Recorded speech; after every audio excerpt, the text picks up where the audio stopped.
Miliband says Scots should vote for a Labour government to get the change they need rather than, quote, erecting a new border by voting for independence.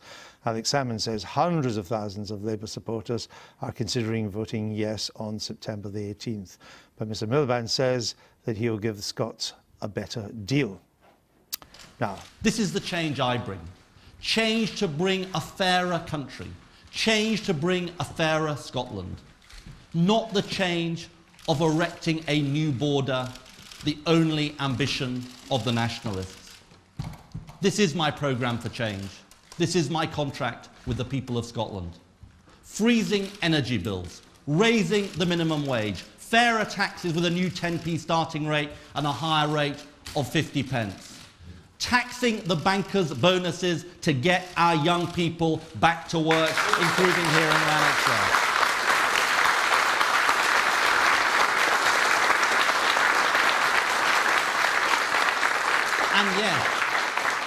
And yes, abolishing the bedroom tax across the United Kingdom, not just here in Lanarkshire.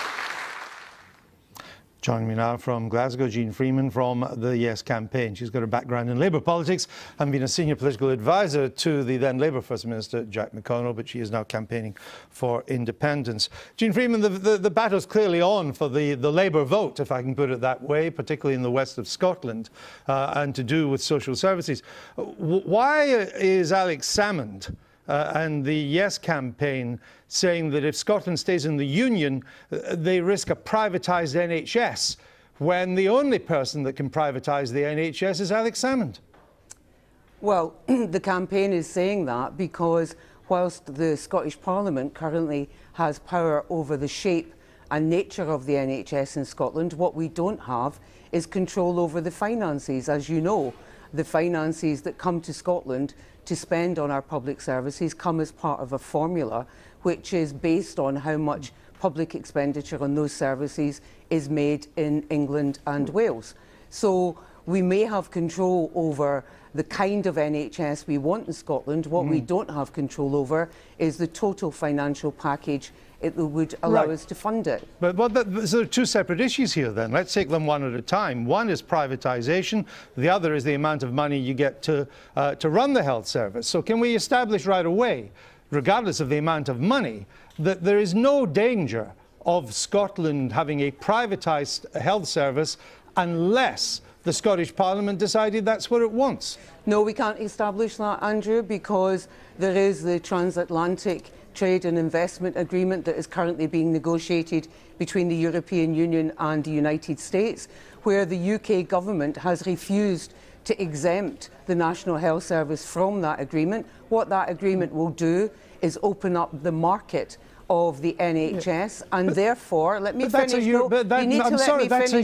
a European issue. No, that's a European issue. No, Andrew, it's not, and you actually know that. It is a UK government issue, because if the UK government does not exempt the National Health Service and we remain part of the Union, no matter what our Scottish Parliament might want to do about the NHS in Scotland, the market for the UK, because it is the UK that signs it, is then open to private companies coming in, and they can insist upon doing that. So you cannot separate these two matters in the way that the No campaign would like us to be able to do.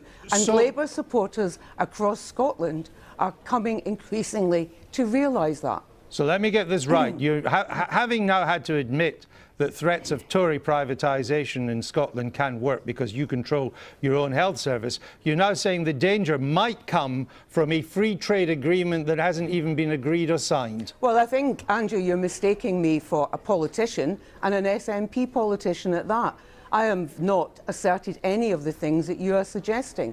I represent Women for Independence, and we are very clear that the privatisation agenda south of the border is a threat to our National Health Service because of the reason I've given you, and because we do not control in Scotland the total finances that Scotland earns, because that comes back to us from the Treasury based on that formula I mentioned. So let's be crystal clear about who is asserting what. And the debate is actually about what Labour supporters in Scotland want to do. And they increasingly recognise that Labour in Scotland is run by the United Kingdom, is run by London Labour, and they're conflating a Labour versus SNP argument with an argument about independence, which is about the decisions in Scotland being taken by the people who live and work in Scotland. Let's come on to the second issue then, which is the amount of money. Sure. Is it not a fact that every year under the last Labour government, since '97, and every year under this coalition government, Scotland, along with the rest of the UK, has had an increased health budget? No, it's not, actually. It's not? No, I know that Alistair Darling asserted that, and that's perhaps where you've taken it from. But actually, the Ombudsman on National Statistics followed up the Andy Burnham question. Now, that's the Labour UK Shadow Health spokesperson, his assertion that that claim was not true. And the Ombudsman said Andy Burnham was right. And for the last 2 years at least, in real terms, the spend at UK level by the Westminster government has declined on health. So how much has the health budget been cut in Scotland? The health budget has not been cut in Scotland because our Parliament has taken a decision to ring-fence health spending in Scotland and protect it. But you can only do that within the limited pot of money that comes north from the Treasury, which is significantly less than Scotland contributes to that Treasury. Well, that depends which way you look at it. But the fact is, when it comes to health spending, you could move money from anywhere in the Scottish budget to health if you wanted to. And if you still felt there wasn't enough money, even as things stand now, you could increase tax to increase spending on health. But you've chosen to do none of that. No, not true. Not true. We're dancing on the head. What taxes have you increased? We're dancing in the head of a pin here. Well, again, Andrew, I am not an elected politician, so I don't get to increase or decrease taxes. You're mixing me up with somebody else. But we are dancing on the head of a pin here. Because if you cut health, if you increase health spending, then that would mean that in Scotland, because of that fixed money, not because of the resources we earn in Scotland and contribute to the UK, but because of the fixed amount of money, we would need to cut spending on education or justice or housing.